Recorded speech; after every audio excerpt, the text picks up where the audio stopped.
जय श्री कृष्ण। पितृपक्ष को महालय पक्ष कहते हैं।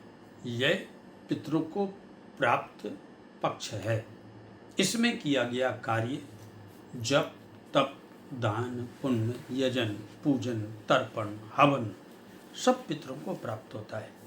पितृपक्ष में विशेष करके संयम के साथ अपने देव आराधन के साथ पितरों का आराधन करना चाहिए, पितरों की पूजन करना चाहिए, आराधना करनी चाहिए। पितरों के लिए कब्ब और देवताओं के लिए हब प्रदान किया जाता है। पितरों के लिए श्राद्ध प्रदान किया जाता है, जिसमें शास्त्रों में वर्णन है। श्रद्धात् परतरम नान्यत् श्रेयस्कदमुदाहृतम् तस्मात् सर्व प्रयत्नेन श्राद्धम कुर्याद् विचक्षणाः। श्राद्ध कल्प में वर्णन आता है। श्रद्धात् परत्रम नान्यत् श्रेयस कर्म उदाहृतम। पवित्रता के साथ, श्रद्धा के साथ, भाव के साथ किया गया तर्पण आपके पितरों को प्राप्त होता है। आपके पितृ तृप्त होते हैं, आपको आशीर्वाद प्रदान करते हैं। श्रद्धाया देयम इति श्राद्धम।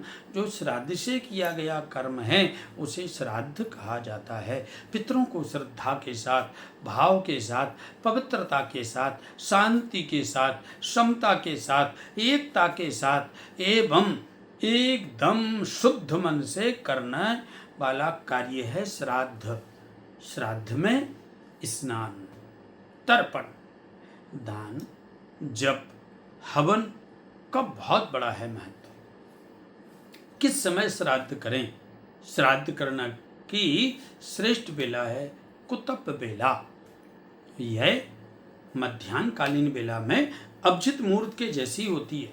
लगभग 11:30 बजे से लेकर 12:30 बजे के बीच का समय श्रेष्ठ समय है श्राद्ध के लिए। इस समय पिंडदान करना चाहिए पितरों के निमित्त। पिंड में जौ का आटा, शहद, घृत, काला तिल और थोड़ा सा चीनी मिक्स करके पिंड बनाना चाहिए। श्रद्धा के साथ, पवित्रता के साथ पिंड का निर्माण स्वयं करें। उसके बाद एक पत्तल पर कुशा की आसन प्रदान करें। पितरों के निमित्त पितरों का आवाहन करें। अब सब हो करके यज्ञोपवीत दाहिने कंधे पर हो, यज्ञोपवीत धारण करके, धवल वस्त्र धारण करके, दक्षिण दिशा में मुंह करके, क्योंकि दक्षिण दिशा पितरों की दिशा है। कुशा की आसन लगा करके भाव से पितरों का आवाहन करें। प्रपिता, पितामह, वृद्ध पितामह, प्रमाता, वृद्ध प्रमाता, पितामहिया, वृद्ध पितामहिया सबका आवाहन करें, नाम गोत्र के साथ उच्चारण करके। फिर उनका पूजन करें और उनको पिंडदान करें। पिंडदान के बाद जलदान करें, तर्पण करें। उसके बाद उन पिंडों को श्रद्धापूर्वक अर्चन करके, पूजन करके उनकी आरती करें। आरती करने के बाद ब्राह्मण भोजन कराएं तथा फिर पिंडों का विसर्जन करें किसी बहते हुए जल में, पवित्र नदी में। गया श्राद्ध बहुत प्रभावशाली है, बड़ा श्रेष्ठ फल प्रदान करता है। इन 15 दिनों में पितर पक्ष में पितरों का निवास गया जी में होता है। वह विष्णु पद है, विष्णु तीर्थ है गया तीर्थ। यहाँ पर गयासुर नाम के राक्षस का उद्धार करके भगवान नारायण स्वयं विराजमान हुए। सभी पितरों ने यहाँ पर भगवान की स्तुति करी थी। एक बात और हम कहें, पिंडदान में तुलसी का बहुत बड़ा महत्व है। तुलसी दल अर्पण अवश्य करना चाहिए। 7 सितंबर से लेकर के 21 सितंबर तक चलने वाला पितृपक्ष में गायत्री के जप से आपके जितने भी पूर्वज हैं 21 पीढ़ी पर्यंत सबकी तृप्ति होती है। ब्रह्मशिला बद्रीनाथ में पिंडदान करने से पितृलोक से सभी पितर देवता स्वर्गलोक को चले जाते हैं, विष्णु लोक को चले जाते हैं। ब्राह्मण को जिमाते समय भी आपका भाव बड़ा पवित्र हो, आपकी बुद्धि श्रेष्ठ हो, आपका मन स्वच्छ हो, तथा ब्राह्मण के चरण प्रक्षालन करें, शुद्ध आसन प्रदान करें, शुद्ध प्रसाद ग्रहण कराएं।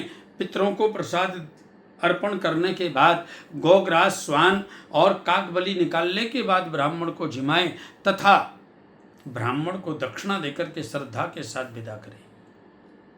पितृपक्ष में 10 दान करने का बहुत बड़ा महत्व है। ये 10 दान कौन कौन से हैं?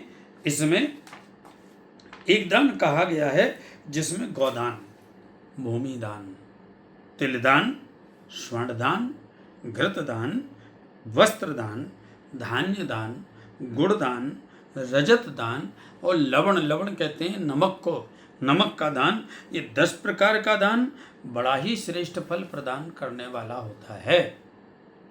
महालय पक्ष में भागवत का पाठ कराने से किसी भी प्रकार से पितृलोक में भी अनेक अलग अलग निम्न योनियां हैं, उनमें पड़े हुए जीवात्माओं की भी सदगति हो जाती है। भागवत का मूल पाठ कराएं। 14 सितंबर से 20 सितंबर तक सनातन संस्कार धाम वृंदावन में अद्भुत श्रीमद् भागवत का मूल पाठ वैदिक ब्राह्मणों के द्वारा किया जा रहा है, पुराणाचार्यों के द्वारा किया जा रहा है। अपने नाम गोत्र को आप भेज करके उनका पाठ करा सकते हैं सदगति हेतु। श्रीमद् भगवद गीता का पाठ कराएं या स्वयं करें, पितृदेवताओं की शांति हेतु श्रीमद् भगवद गीता का पाठ, गायत्री का जाप विशेष लाभ प्रदान करता है।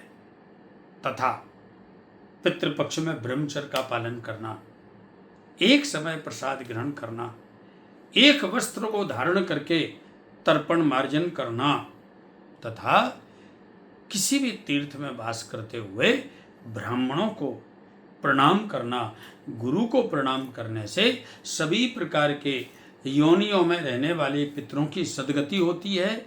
आप सभी आनंद पूर्वक पितरों का तर्पण करें। आप सभी को जय श्री कृष्ण, जय श्री